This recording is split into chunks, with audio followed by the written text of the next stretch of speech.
he knows that I know that he knows that I know that he doesn't have it.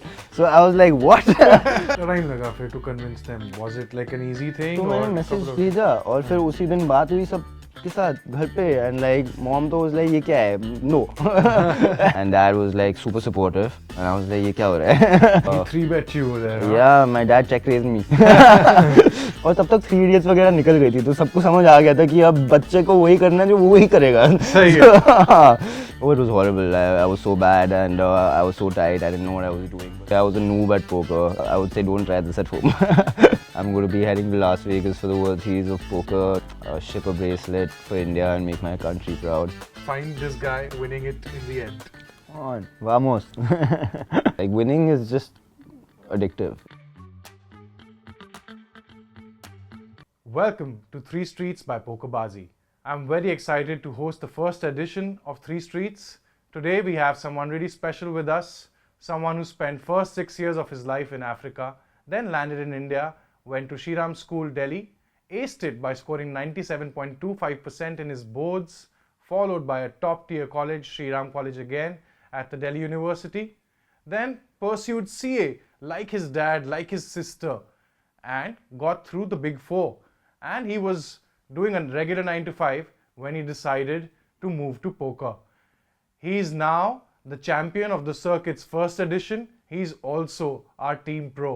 Welcoming him, Laksh Singh, aka Boom Tilt, 18 crore in tournament winnings online and recently championed the circuit. Thank you so much for doing this, Laksh. Thanks for having me here, man, and thank you so much for your kind words. I'm really happy to be part of the first episode of this podcast. And yeah, let's get right into it. So tell us about your past, man, before poker happened to you, how it was, how your life was, how it started, how it got to you before that. Sure. So like you mentioned, I spent the first 6 years of my life in Africa. I was in this place called Zambia. So there was a city called Lusaka in Zambia. So that's where I used to live. My father was working there. And surprisingly, there were actually quite a lot of Indians over there. So we had a little Indian community, but I was very young, I don't remember much. Remember like a few things. I used to like these animal-shaped biscuits. They were really tasty. And yeah, I fractured my hand actually. So I remember that as well. And then I had this cook, Sylvester, who made chicken samosas in Africa. So that was also exciting. But yeah, I mean, good times. But like I said, I don't remember that much. And then we moved back to India when I was, I guess, six years old.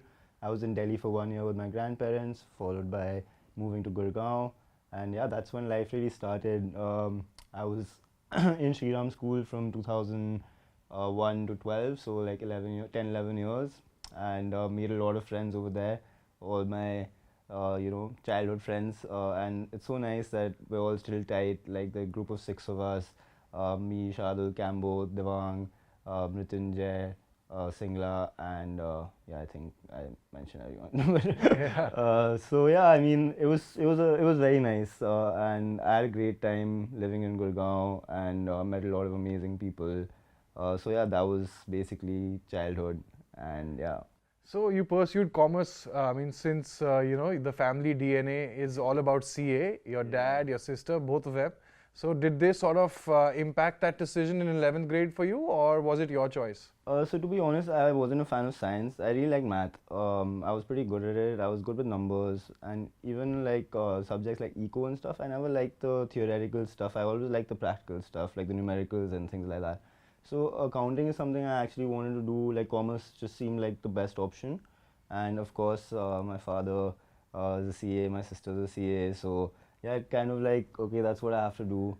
But I enjoyed it, I really liked accounts, and yeah, I liked the numbers stuff. So Did they teach you back in the days? so my dad used to teach me actually. So dad taught me for CA, and he was a good teacher. He was strict, but he was very good. Yeah. The first coach at math was your dad, huh? I wouldn't say first coach in math, but yeah, maybe like accounting, CA time. Before that, I had tutors and stuff who were actually really good. I'm still in touch with a couple of my tutors from I think 15 years ago, and they also reach out and reply to my Instagram stories about poker, and they say we're so proud of you and stuff like that. So it's pretty heartwarming, yeah.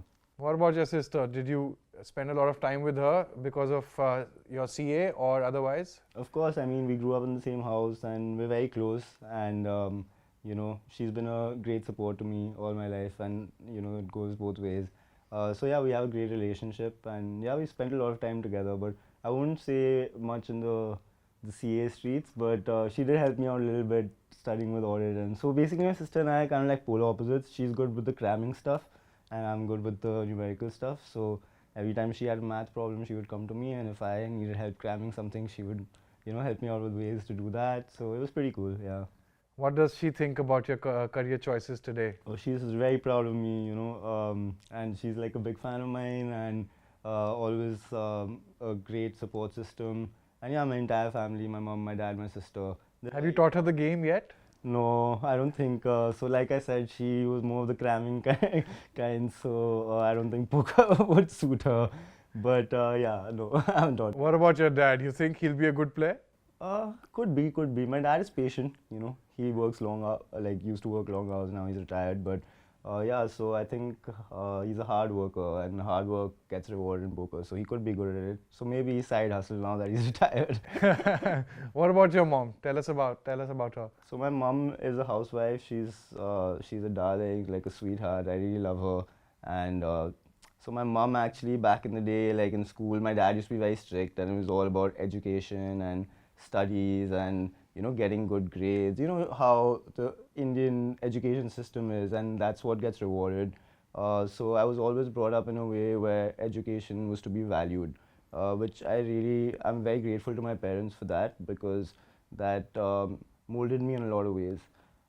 So yeah, I mean, mom was actually my savior when I was younger. She used to, allow me things that dad didn't let me. She used to let me go out with my friends, play PlayStation, do things like that. So it was very nice, and yeah, I'm really grateful to have such wonderful parents. Right, and then you pursued DU after that, and you pursued BCom honors, if I'm not wrong, right? That's right, yeah. How did that go out for you? Right, so I topped Sriram school, and then I went from Sriram to Sriram, which was a big coincidence. But yeah, my dad actually went to SRCC, and in 12th grade, it was actually kind of like my dream to get into SRCC. I wanted to get in.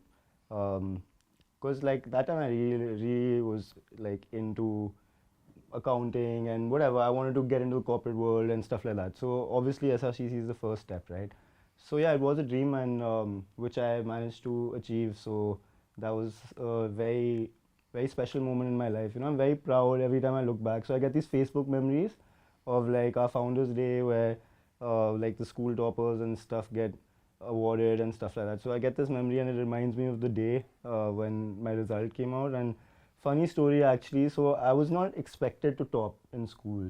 I was like, one of those mischievous, notorious kids, but I was always above average student. Like I always had decent grades, right? So now basically the day your board results come out, all the teachers, they sit in the conference room and they start checking, okay, to see who's top. So now I called my class teacher, and I had already checked, the 7-8 nerds who I thought would beat me. I checked all their results, and I was like, okay, shit, I've beat all of them, so I think I've topped school. So I called up my class teacher, and I was like, ma'am, I topped. And I heard her say, Laksh ka check karo, Laksh ka check karo. So they hadn't seen my result, like, so I wasn't expected to top. So that was more like, even prouder moment, I would say. And yeah, then I went to SRCC, and it was pretty cool, but I would say there was a very, very big contrast from school. The kind of people I met in school, and very different from college.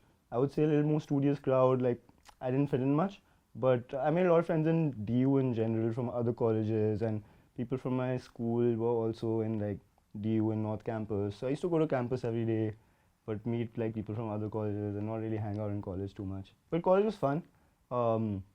It's just that I feel the Indian education system, it's a bit rigged. Like it kind of rewards only good marks, and I think good marks are not a criteria for success, because at the end of the day, character and personality, these things matter a lot more. So if you see even in the corporate world, people who rise the ranks, sure, like they need that initial education to get into a firm, but the ones who rise up are mostly the ones who are like, I would say, smart workers. Yeah. Smart workers, more exposed, have better personalities, things like that. Sure. So yeah, I felt like that was kind of lacking in my college. Though I had a great time. I joined the drama society. I was actually there for over here. We Helped you with the poker face today, huh? maybe, yeah. So we actually did this play, and that play did very well. We got selected for this theatre festival called Ateliers. It's very famous, and then we also won the IIT Delhi Best Play. Nice. So it was cool. It was fun for a year, and yeah. I can relate to it. I mean, the way, you said that you weren't like the top nerd, but you did top it, just like, how you play your game, average stack or below average stack, but shipping it in the end, huh? Kind of a similar zone. And the same thing about SRCC. I mean, you did not get what you want in completion, but you figured out your way out of it and navigated to the Big Four. What was that like, spending time at the Big Four and a cliched lifestyle? What was that patch like? Sure. So I was doing CA, just like my father did and my sister did, and so I completed my inter CA that I was doing during college. So actually, college exams became very easy for me because I had studied all those things while preparing for CA. So I didn't really have to study for college. It was pretty chill, and yeah. Then I went to Grant Thornton to pursue my articleship, which is kind of like a 3-year apprenticeship for CA. And only once you do that are you eligible to give your CA finals and become a CA. So I was doing that for 3 years, and to be honest, it was a rut. I didn't enjoy it. Audit was something that was not stimulating. I felt like I'm not using my brain that much, and it's mechanical work and more like hard work. And like I told you before, I don't like hard work. I like smart work. So because of that, it wasn't fun, and I felt like, damn, I don't think I want to do this. Though luckily in my office I had some people in the consulting division, so I made some good friends in office in that sense. But in audit, I didn't really find too many people who I would say were kind of like me or like on a similar vibe. So because of that, it was a bit difficult. But yeah, that was the Grant Thornton journey. So 2.5 years at GT, this was the moment when you knocked your door with poker. How did it shape out for you, and like, did it play a vital role in making that call, or was it something else, some friends or something else that knocked that door for you? Sure. So while I was at GT, it was a very confused time in my life, I would say. I wasn't really sure what I want from life.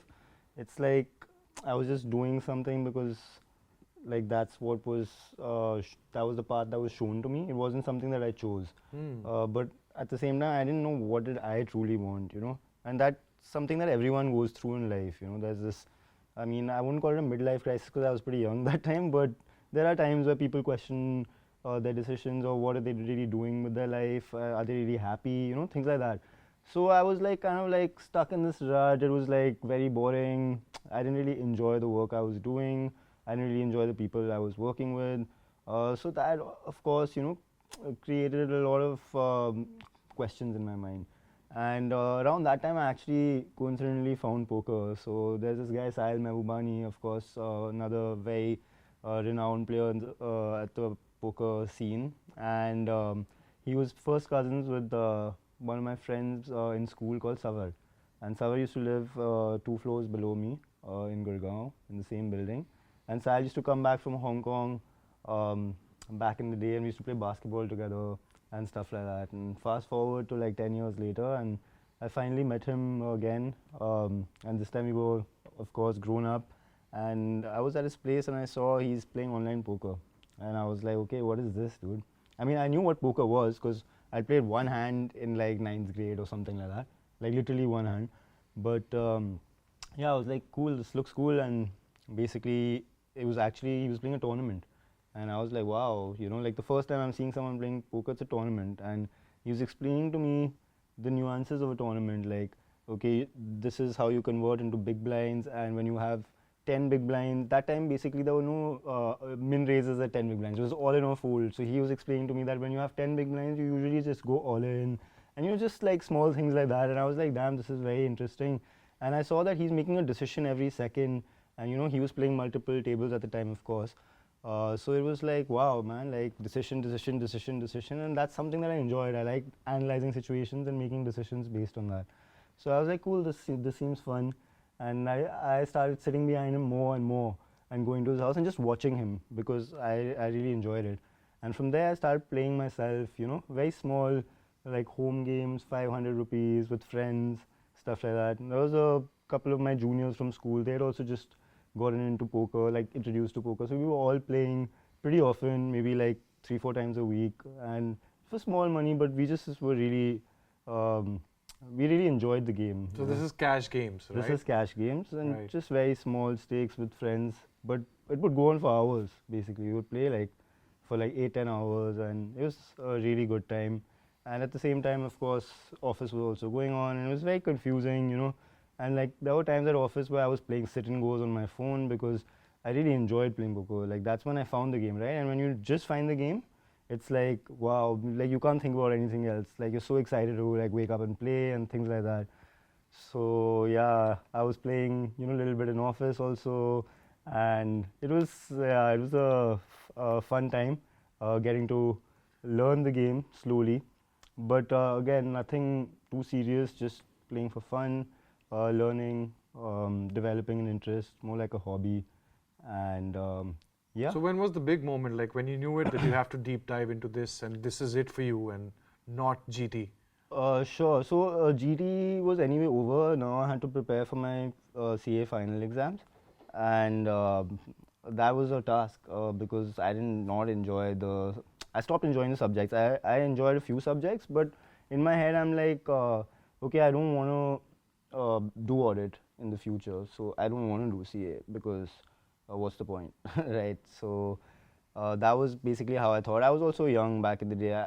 If I were to go back, maybe I would say that getting my degree would have been nice, but I can always go back and do it, so I have no regrets in that sense. But yeah, and so that time I was like, okay, I don't think I want to do this. So I told my parents, and I don't want to do this, and it's like I'm not enjoying it, stressing me out, things like that. So they were like, okay, so why don't you try MBA? Because like, I mean, I don't blame them because what are the options? You know, as an Indian kid, you have like doctor, CA, MBA, film star, like whatever, 5 or 6 choices, right? Now, not everyone's like good enough to be a cricketer and play for India. So basically, you don't have many options, right? So I was like, okay, let me try. So I was going for CAT classes and then coming home. But then I was actually like, you know, not doing it. I was doing it very half-heartedly, and basically my mind wasn't there. And I was kind of like telling my parents I'm giving mock tests, but I was playing uh, tournaments, like small stakes on global I'll rewind a sites. little. When was the first poker tournament? Like you were playing cash games with your friends. Yeah, I was playing You were cash games with watching my Sahil. friends. Yeah. And then when was the first online tournament? So I was watching Sahil, and Sahil at that time, while I was watching him only, he started like kind of put me into a couple of smaller tournaments and he used to stake me a little bit because he saw like I'm passionate and like I'm young and I'm learning and I'm enjoying it. So he helped me out a bit in the start. And that was the first tournament. And we actually went together to Goa for a live series in like 2017, me and him. Okay. And that was our first live series in India. How did that go? And oh, it was horrible. I was so bad and I was so tight. I didn't know what I was doing. But the experience was like so overwhelming. It was like one of the best experiences of my life. It was the first time I was, you know, going to play a live tournament, and it wasn't small. I think the main was also like 35K. The kickoff or whatever was 15K. I just played like these 2 events, and yeah. And actually, prior to that, I won a little bit online in tournaments, and I took that bankroll and I went to Goa to play a live series. Of course, I would not suggest anyone do that, but we were young and just having fun, right? So yeah. So have you decided by now that this is your career Not at choice? all, not at all. I'm Okay, just still okay. exploring, still trying to Okay. understand. Then I've come back. I'm still playing micro stakes tournaments online, things like that. Then I met this guy Sapra. I met him through Sahil only. Sumit Sapra, again a very renowned poker player in the industry, and he was like looking to take on newer players to like stake them and coach them and stuff. So I was like, okay, cool. Sahil, why don't you just introduce me to him? And then so I was under Sapra for the next 6-7 months. So before starting this, I had to now break it to my parents that I need to try. I want to try this out, right? So now I was very scared. Like, how do I do this? And of course, and yeah, basically. But one thing I'd like to say is that the day I decided that okay, I'm going to try this out and stuff like that, in no way was I skilled enough to take that decision. Okay, I was a noob at poker, and I would not. I would say don't try this at home. But it worked out for you. So Yeah. I want to know what were you thinking at that time, and you know Sure. what gave you that instinct or Right. that trigger moment. Sure. Maybe when you were playing SNGs or not, you know, pursuing CAD or CA. Sure. Maybe that. So yeah, basically that was the main trigger point that okay, listen, I'm not cut out for corporate. I'm not cut out to work under someone. I'm not cut out to do 9 to 5. I want to be my own boss. I want to do my own thing. I want to make money doing something I enjoy, right? So I was, and that's around that time I started reading a lot of articles online. There was this media company, Poker Guru, of course, still exists, and back in the day, they posted these articles about Indian poker players who would go abroad, win tournaments, even online, winning in India. Aditya Sushant, Aditya Agarwal. Like, there were so many articles about these guys, and I was So many like, Adityas, huh? yeah, a lot of Adityas in poker. That's true, and yeah, I mean in general, but yeah, yeah, and basically around that time, I was like, shit, man, you can make a career out of this. Are you serious? And I enjoy playing this so much. Like, I'm sure even I can do it, and I pump myself up. And the thing is that even though I knew I'm taking a leap of faith and okay, I'm a noob right now and I'm just like deciding to go pro at something that I'm not even like semi-pro at, um, I had this hunch that if I like put my mind to it, I'd be able to get where I want to, and also because there was so much math and decision making and things I enjoyed. I knew that I'd enjoy it, and if I enjoyed it, I'd want to work harder towards it and achieve more. So that was what actually that was like the it was a kind of like a that was my drive, you know, that you'll make it, but you know, let's try making it in this, you know, even though like I didn't know at the time that this is what I want, to be very very honest, right? But I wanted to try this, and I knew I'll make it. So I mean, I don't know how to put it, but yeah, that's basically that. And then I broke it to my parents, and I'm like, okay, guys, there's this guy Sapra. He's going to stake me and coach me. He's very known poker player, stuff like that. I'm not going to take any money from you guys. And then my parents were like, whoa, where did that come from? You know? So Laksh, how did your parents take this decision? So I mean, of course, being born into an Indian family, I did not expect them to take it well, right? I mean, this is a very unique career path where your son just wakes up one day and he's like, okay, mom, dad, I want to play poker for a living. I mean, I did not expect them to take it well, right? I expected my mom to be more supportive and my dad to be like completely against it, but much to my surprise, it was quite the opposite. He 3-bet you there, huh? Yeah, my dad check raised me. So basically, yeah, because back in the day, like I mentioned earlier in school and stuff, dad was like strict and all about study, study, study, and mom was like, okay, you know, balance is important, and she allowed me to chill and stuff like that. But when I broke it to them, it was like mom was upset and dad was like super supportive, and I was like, ये क्या हो रहा है? But बोला क्या यार उस time conversation कैसा था? हाँ, क्या बताया तो dad को? क्या मैंने बोला बोला कि बस कल से I'm भाई going? मेरे को पापा मम्मी मेरे को ये करना है, ठीक है? तो they were like क्या? ठीक है, तो मैंने मेरा white board था रूम में, मैंने dad को बोला कि dad, there's this guy Sumit Sapra, he's a very famous poker player and travels the world and blah blah blah. And actually I sent them a long message, okay, about that this is what I want to do, why I want to do this, and like my message was like padded with stats and facts, dude. Like I sent like 15 articles of Poker Guru, and where like this guy has won this tournament, this guy's lifetime earnings are this, people are making careers out of it, and like I really wanted to explain it to them properly, ठीक से ढंग से समझाओ कि ये scene है, मतलब people actually make a living out of this, and I want to try it out, man, because I like strategy, I like math, I like decision making. And I think I'm going to be good at this, you know. कितना time लगा फिर to convince them? Was it like an easy thing? तो or मैंने message भेजा और फिर उसी दिन बात हुई सब के साथ घर पे, and like mom तो was like ये क्या है, no. And dad was like, okay, son, I support you, but you have to like tell me what's your plan, you know. Okay, this is what you want to do, cool, I understand, but what's your plan? Okay. और तब तक 3 Idiots वगैरह निकल गई थी, तो सबको समझ आ गया था कि अब बच्चे को वही करना है जो वो ही करेगा. सही है. So basically, yeah, so then dad was like, क्या है plan? So on the whiteboard I wrote, I had a whiteboard in my room, just where I used to study. So I was like, okay dad, this is my plan, there's this guy Sapra, he's going to coach me, mentor me, and stake me. I was like, I won't take a penny from you, I'm going to grow organically in this, I'm going to give it my best. And I was like, okay, if in 2 years I make X amount, then I think I'm good to go. And I was like, cool, if in 2 years you make X amount, then that means that okay, take your shot, try it out. So I was like, okay, cool. And from the next day, I started under Sapra. And that was, I think, a 7 or 8 month journey. I learned a lot, of course. Sapra, I'm very grateful to him for having taken me as a student at that time, because I was a noob back then. And yeah, so I learned a lot from him. And yeah, very grateful. How much time did you take to reach the number X?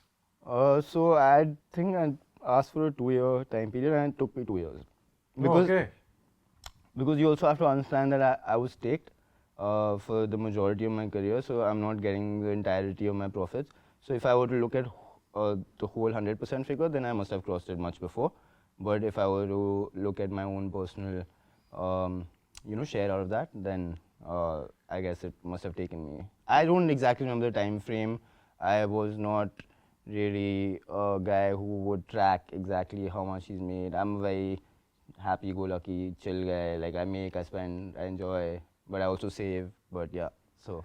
Right, but like, how did it help in terms of, not risking your own money because people were backing you, coaches were backing you. Right. So you think it is important for everyone to go through that journey to be a professional, or not so much? It's each one to their own.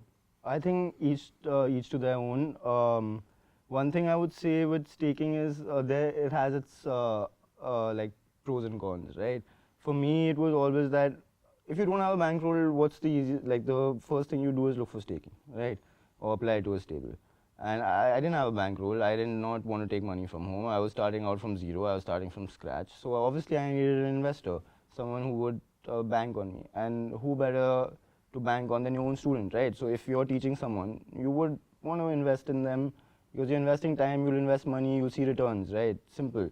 So luckily, Sapra and I made a connection pretty quickly. So I'm a smart guy, I'm a quick learner, and 7, 8 months I was under him, and it was good. Like, I made him money, I made myself money, I started out. And around that time, like 7, 8 months in, is when I actually saw this post from Rocky, Ashish Ahuja, of course. He's also been at the circuit, and he's a very old friend. Like, we started out around the same time and stuff. So Rocky Paji basically made this post thanking Aditya Agarwal intervention, right? And I think he called him something like the godfather of Indian poker, something he said, where like he said that I would not be where I am without you, and it was a very heartfelt post, right? And I was like, okay, damn, man, like this guy's changed his life so much. Or like, what's the scene? Yeah. Like people like speak so highly of Adi, and I was like, I also want to learn from the best only. I was like, okay, cool. Like, Sapra's been great, sure, but I want to learn from the best. Like, I want to be the best, and the only way I can do that is if I learn from the best. So I immediately applied to another stable where Adi was coaching, and Karthik Ved, of course, was the kind of ran the stable. So I applied, and I had an interview call kind of thing with Karthik, and from there was no looking back. I was with them for about 3 or 4 years, and whoever I am, wherever I am today, like I think like no one deserves more credit than Adi and Karthik, because I would not be where I am without them today. Sure, but tell us, like, what happened in these 3-4 years? What was your day like in the beginning when it started with Sapra, with Adi? What was your schedule like, and how did you map it? How did you track it in terms of your progress? Your career has been very progressive. For So sure. I mean, it's dependent on a lot of people and a lot of factors, and you've named the people. But what were the factors in those days, that led to this day today? Sure. So I think in the start, when you start playing poker, you don't know much about studying, about solvers, about theory, about things like that. You're kind of just exploring. You're new to this world. You're playing. You also maybe like get 1 or 2 wins early. That gives you a false sense of accomplishment. Or say you see bad variance early. That gives you a negative outlook, or like a lack of hope, or like more self-doubt. Sure. Things like that.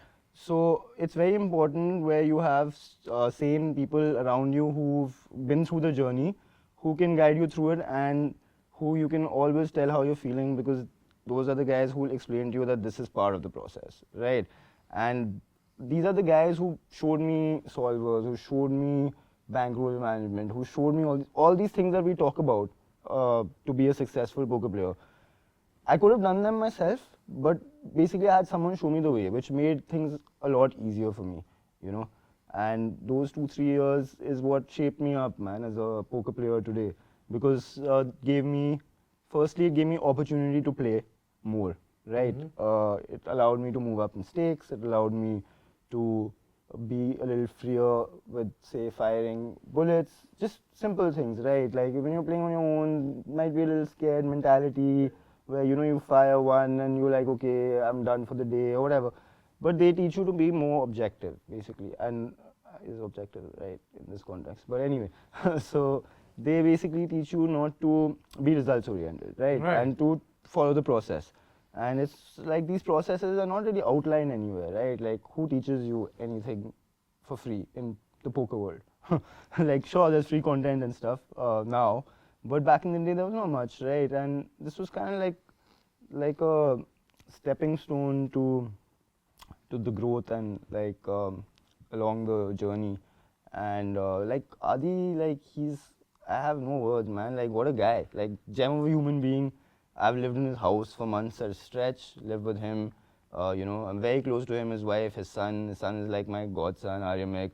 You know, I was with them around the time he was born, like at least the first couple of years of his life. So it's been really nice. Solid connection there, huh? To a younger Laksh who doesn't have access to these tables, you know, what will be a day like? What will be the recipe to be this today? Right. So, I mean, there's, of course, there are no shortcuts to success. But yeah, like I said, I was always a guy for smart study. I used to listen in my sessions, things like that, right? So that meant that I didn't do as much work off the tables. I've done a lot of work, trust me. But a lot of those sessions basically helped me a lot, right? Now, if I did not have those, what were the tools that are available to me? I have to make the best use of the resources that are available to me. I would have probably watched a lot of free streams, which I've done as well in the past, like before I joined stables, when I just got into poker. Even like give us some names. Sure, like the streamer journey for me has been has been a very wild one, because I started off with like say Lex and Spraggy and Tonka back in the day, right, when there weren't too many other streamers. And then as I got better at the game, I wanted slightly more theoretical streamers, so I moved on to the BBZ crew like Jordan and Yago, and I really enjoyed Yago. Bunga Cat is his online handle. I really enjoyed his streams. They were a lot of fun. And now I think in the recent past I've you know, grown a liking to Giraffe Ganger. I think he's one of the funniest and most entertaining streamers, and I have a great time watching his stream, and he plays really high stakes, so that's a lot of fun to watch as well. And yeah, you learn a lot from streams, because poker players explain their thought process. And even I have streamed actually in the past for Baazi, and a lot of guys, even till date, they message me saying they've learned so much from my streams. So that's very heartwarming, and I can relate because I also learned a lot from other people's streams, right? So I would watch a lot of free streams. I would watch a lot of YouTube content that's available. There's a lot of free content. I would subscribe to some courses, things like that. Things are a lot easier, man. Like back in the day, you had PioSolver, okay? There was nothing like GTO Wizard or Odin or any of these tools where you can just put in the board and your solution is out in front of you in the next 10 seconds. That time it was real work. You had to put in ranges, you had to run the sim. The Pio 1.0 used to be slow, the sim used to take time. You used to spend so much time just studying one sim. You know, the outputs were slower, they were more complicated. So things were different back in the day. Sounds like an era already. I mean, your career is 7 years old, but then... Feels like a lifetime, bro. Yeah. So, I mean, what's a poker tournament to you? You made the choice very clear that, you know, you are a tournament specialist. Yeah. How did that decision occur? And are you still going strong with that? Yeah, sure. So, back in the day, like I told you, when I first watched Sahil, he was playing tournaments only. And so I was intrigued by tournaments only from the start. Cash games were like cool, you play with your friends and stuff like that. But online, when I started with tournaments. And the thing that appealed to me the most about tournaments was like the sporty aspect. Like you're playing 1,000-player tournament, and when you come first, you get the most money. So your goal is to come first. And when you come first, that feeling is like, say, winning. Blissful. Yeah, it's like winning Wimbledon or whatever. You know, like it's like you've achieved something, you've come first. You know, you've won a tournament, and like the trophy, the glory that's involved with winning tournaments, and I think like that's what I live for. Like it's been one hell of a journey. So just like in sports, like I see people have aggressive style, passive style. Some players are patient. Some players are super aggressive, True. Yeah. right? Like You see that in tennis a lot, actually. Yeah, true. Yeah. So that's also a solo sport, yeah. So like we were discussing about Ruben, like you and Ruben talk a lot, and Yeah. and He's a dear both friend, of you man. have a very different style For sure. of Yeah. play, right? Yeah. Like for him, I see in the circuit, for example, he's evaluating a spot. He's thinking about his instincts first, and then about the math. And when I look at you, I see looking at the math first, and then going down to your instincts. Sure. And even online, when I've played against you, like in a tournament, like Yeah. I see you surviving with the below average stack most of the times. So do you decide your style, or does that come to you naturally when it comes to tournaments? Sure. So no, I haven't pre-decided any style or anything, but I would say I'm more of a theoretical player, right? Of course, I adjust based on my opponents, but a lot of times if you will see me grinding a 7 big blind stack, it's because I haven't got a hand between 15 and 7 big blinds to go all in, right? And basically, I'm the type of guy who doesn't get frustrated and go all in with a hand that's a minus EV or a lower EV all in, right? I will only take the spot that I know is theoretically correct, which is very simple. Like if I've studied theory, I'm going to apply it, right?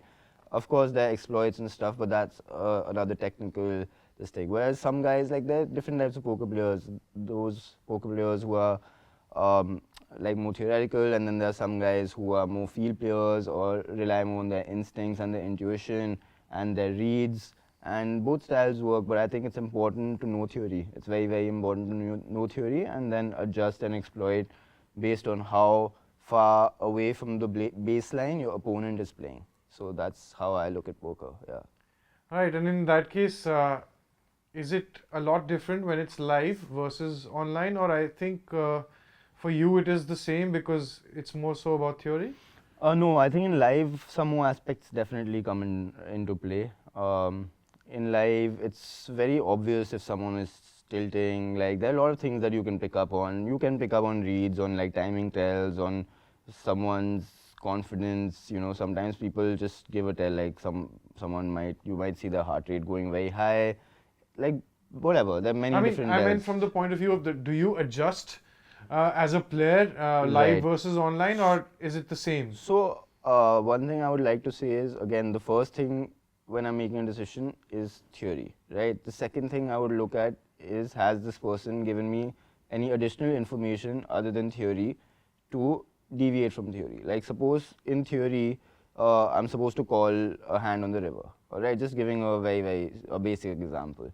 But it's a call in theory, but now I'm playing with this opponent, and suppose let's say it was live and I'm looking at him and he looks super confident, like I'm sure he's not bluffing. So that's when I would deviate from theory, because I have this additional information or this read which I'm sure of that he's not bluffing, or vice versa. Say a hand is never meant to bluff catch in theory, but I see that the guy is super nervous or he's giving me a tell that he's full of shit.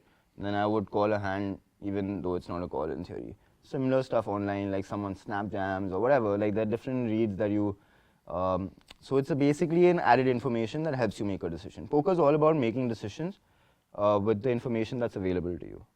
Right. So, I mean, you identify your style like that, following the theory, then maybe the information, and then maybe the instincts come into play.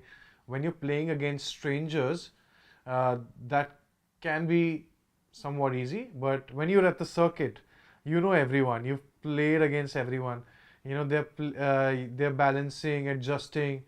I know that is happening. Yeah, that's too much of that. So how do you adapt to that? I mean, then the information is useless so many times. Yeah. How did you figure that out and shift it against these beasts, man? This actually reminded me of this moment where I was chilling with Maddie and he was playing a tournament and he did something weird. Okay, so I was like, yo, why do you do that? So he's like, he knows that I know that he knows that I know that he doesn't have it. So I was like, what? So basically, he went into this crazy metaverse of he knows that I know that he knows, and yeah, very funny guy. Just did a little impression of him there, but. So at the circuit, I would say, so it's actually tougher playing against strangers because you don't have information, right?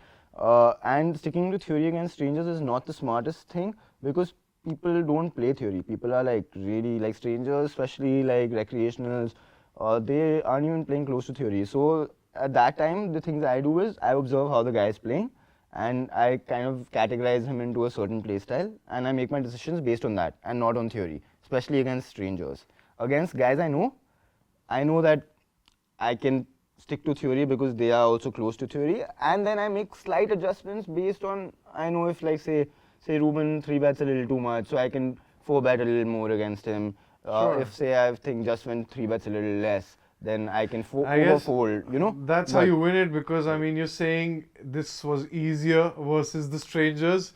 So and you did it as well. So Yeah. I mean I think that's what you need to ship the circuit, I guess. Yeah, I guess. Find this game easier versus strangers. So I'm going on record with that. So I would like to also point out that basically like everyone in circuit is super skilled, right? Yeah. So I would say that they might not be thinking exactly like me, but we're all thinking on a similar level. Like we all understand theory. So the baselines are not too far away. Sure. But whereas with a stranger, he might be like completely like you might see two polar opposite guys on the same table as you, and you have no idea like what their play styles are and stuff like that. Whereas at circuit, it's like because you've played with all these guys so much, so you have also some kind of information on them from past hands, and yeah. So because of that, I would say it's easier playing against guys you know. Yeah, not saying that they're easier players, but yeah.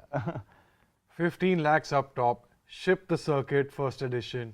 You beat the best of the best out there, and you telling me that it's easier to play these guys versus strangers.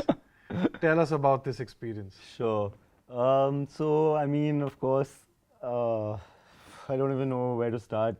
Circuit was actually my first live title. I've never won live title before, which is shocking, I know. But yeah, firstly, I feel honored to have been invited for Circuit. PokerBaazi, handpicked and curated this group of 12 players.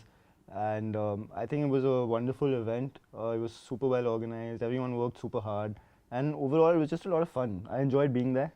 And I kind of really wanted to win it from before. Like, I was thinking about it a lot leading up to it.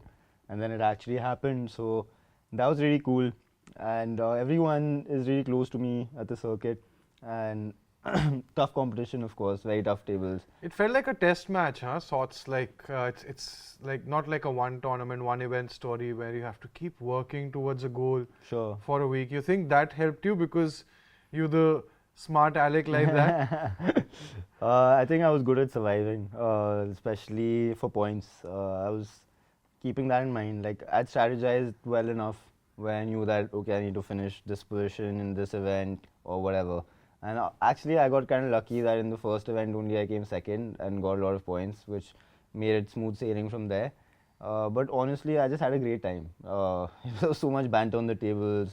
There was a spot, man. Like I remember when you folded one big blind. You had a stack of one big blind. So I mean, I see you doing that every day online, but I did not expect that to happen live with one big blind. I mean, I see you doing that with 5, 6, 7, 8 big blinds. Yeah. But that was very crazy. I mean, what were you thinking, man? How can you fold that spot? Yeah, so normally, dude, I wouldn't fold over there. Like, you're supposed to go pretty wide, like maybe like any two also, barring like maybe 1-2% of your range. But it just felt like, actually, when I saw later, just when I jack 9 off, I was like, damn, I should have maybe just scored off. But no, man, I felt that, I really need to outlast people and kind of get more points. And Mozzie could have been all in like before me if I folded. And a lot of things were playing on my mind, and just 5-3 felt really weak, and I really wanted more points in that spot. So if it was like a normal tournament, I would have flicked it in, but just that the points, test match, yeah, you defended. Test match, yeah, exactly. Those of you who don't know about this hand, you can follow the circuit on YouTube. check out the 9 episodes. You can also log on to the PokerBaazi app and follow Poker TV. You'll see this guy winning it in the end. On, vamos. So 15 lakhs at the circuit, your first live title. What's the plan now? How do you see your career shaping up ahead? Sure. I mean, winning circuit obviously gives me a lot of confidence because I did it against very, very good and successful poker players. So that makes me believe more in my abilities in live poker because I had maybe a slight negativity bias based on past results where I haven't won a live event before. So it's nice to get that monkey off the back, and now I'm excited to play a little more live poker. I'm going to be heading to Las Vegas for the World Series of Poker next year, which would be 2025 in the summer. And like you know, that's every poker player's dream. I'm really excited to be there and like soak it in and just get a feel of the atmosphere. And I've heard it's surreal, and yeah, I've been wanting to do it for the last few years, but like I had visa issues and there was a very long waiting as well. And at some point, I also felt I wasn't ready. And yeah, I think it's been a long wait now, and it's long overdue. So I hope to go there this season and ship a bracelet for India and make my country proud. Well, that's awesome, man. Your career has been progressive, and you know we've seen that online to the circuit till now. And congratulations on being the team pro as well. Thank you very much. I want to know, you know, what the life is like. I mean, off the tables. Once you have digested this success, you know, you've absorbed this, you're living this life. Now it's the normal for you, right? For society around you, maybe your neighborhood, your school buddies, or someone from college or from GT. You may bump into them here and there and have this conversation. So a lot of them generally perceive this to be all fancy, and you know, some of them are envious, some of them look down upon you. So it's just, you know, different with different people, right? How do you see it right now with these 7 years, with this live title and 18 crore plus winnings? How do you absorb this? How do you live this? I mean, I just live like a normal guy, man. Of course, I'm very proud of all my achievements. And it's very heartwarming because I have people around me all the time telling me how proud they are, be it my school friends or be it just any acquaintance that I've had in the past or someone I work with. If I actually bump into someone, like the first thing they say is that, you know, I'm so happy I saw like to see you doing so well, and you know, you're a poker star and stuff like that. So it's very sweet, I would say.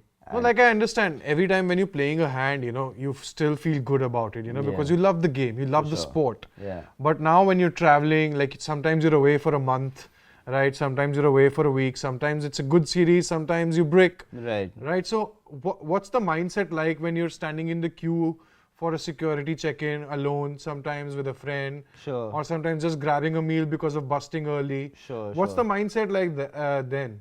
True. Yeah, that makes a lot of sense in the sense that it can be a lonely life, especially if you're playing online poker, because you're just kind of sitting alone at home and playing for hours at a stretch. So that can be a bit difficult, I would say. But you know, you always have your support systems. You have people who you talk to. I'm very blessed to have made such great friends in the poker industry itself. Shardul, one of my best friends.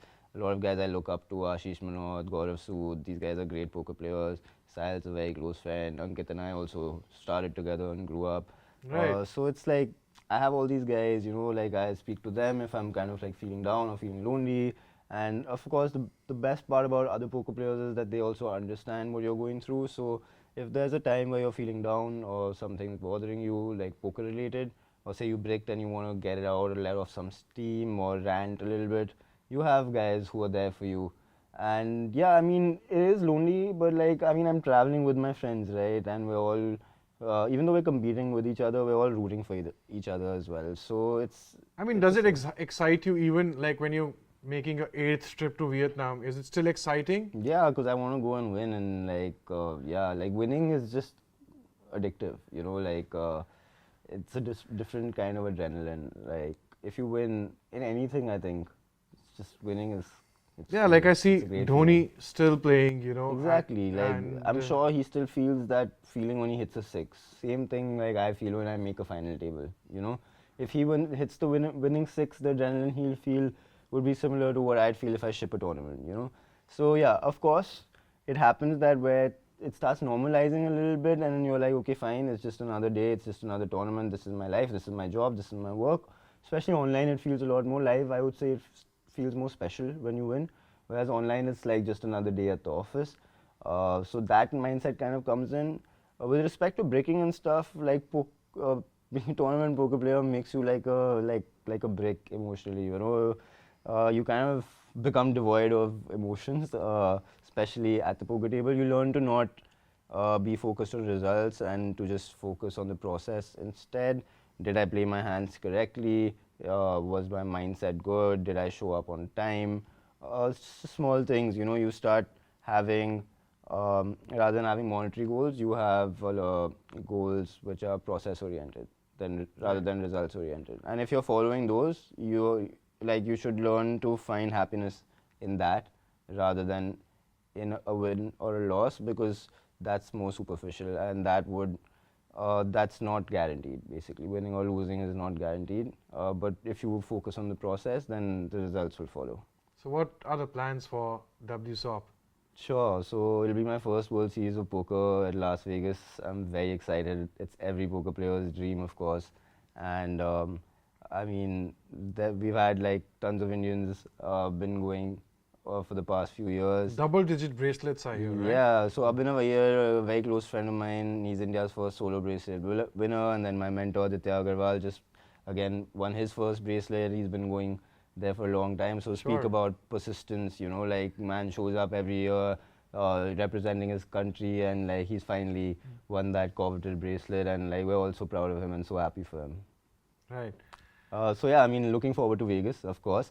It's like even like Munot went for the first time last year, and even Gaurav, and they told me that, dude, you have to come. Like, it's just like surreal, the experience, and just waking up every day and going to play a tournament. And if you bust a tournament, you have another one to play. If you bust that, there's another one to play. So you can just like keep playing. And it's like 30, 40, 50 days of focus straight. Marathon. And yeah, it's a marathon. What's the biggest event you've ever played in terms of number of people in a tournament live? I guess it would be like 1,000 entries at max, maybe 1,500 entries. I don't think it would have been more than that. Yeah, over across different flights. Yeah, like a main event somewhere in Asia. Sure, I mean, yeah, flights for sure. So this time you will be playing the biggest field. Yeah, ever? The biggest field I've ever played. Of course, I've played bigger online, but live I've never played. I guess it's 10,000 players, right, or 8,000 players in the main. So that's pretty cool. And we've had Indians making crazy deep runs over the last few years. We had Tarun Goyal. Before that, we had Anil Bandas, Nikita Luther, Iyer, Nishan, Karthik. Everyone's had some deep runs. So hopefully I can make the deepest run and yeah, make some. Yeah. So now we've spoken about, you know, from regular life to poker life. Sure. When you come back to regular life from poker life, you know, like when you're back now with your family, when, you know, you're socializing, I mean, how does it wane? I mean, has poker helped you make some social decisions as well in your life, or it is completely different? You live another life then, it's like a Clark Kent Superman life, or it's the same person? That's pretty funny. I would say the thing with poker is it takes up so much of your time that one thing, even though I would say I haven't stopped being social, but it's made me realize that you only have so much time and you can't have so many friends, basically. So it's made me realize who's more important in my life, and I, do my best to spend more time with them. And yeah, because you're short on time all the time, man. You're traveling, you're working, you're grinding, hours are messed up. Like, we're playing at night, people party at night, people work in the day, whatever. People chill later in the evening. Doesn't really work out, like those timings don't match. So because of that, I feel like when you do have time, you would rather spend it with someone you really, really want to. So I have my close friends, and I still feel like I do take out enough time outside of poker to meet family, to meet friends, to have different experiences, to travel. Like, I traveled a bunch last year.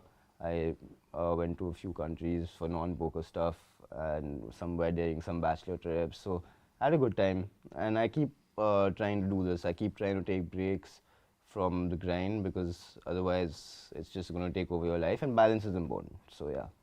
Right. So, do you get to talk a lot of shop with your folks now when you come back from these trips, or you try and stay away from that topic and focus on other things? I mean, they ask me. Of course, dad always asks me how did it go, you know, and I tell him like it was good, it was bad, whatever. If I win something, I always send them a screenshot, like, cause that at that moment I'm also happy, you know. Like I said, even though we don't really focus on the result and try not to get too happy or too sad, for 5-10 minutes it's fine. You know, you're allowed to celebrate for like 10 minutes if you won. You know, you're allowed to Sure. be tilted or to feel like shit for like 10 minutes if you've had a bad day. You know, you don't have to be like a robot. It's fine to express your emotions. So I always share at least the highs with them. You know, I don't want them to be stressed out if I'm facing any lows, so I avoid those. But I'm frank. If I had a bad trip or losing trip, I'll tell them. Maybe I might not specify the amount, but I will tell them that yeah, no, I break the series or it didn't go so well. But no, don't talk that much poker. But yeah, I keep them in the loop about everything, be it like say circuit, or I try to send them as much um, of the links and stuff like that of my episodes. Sure.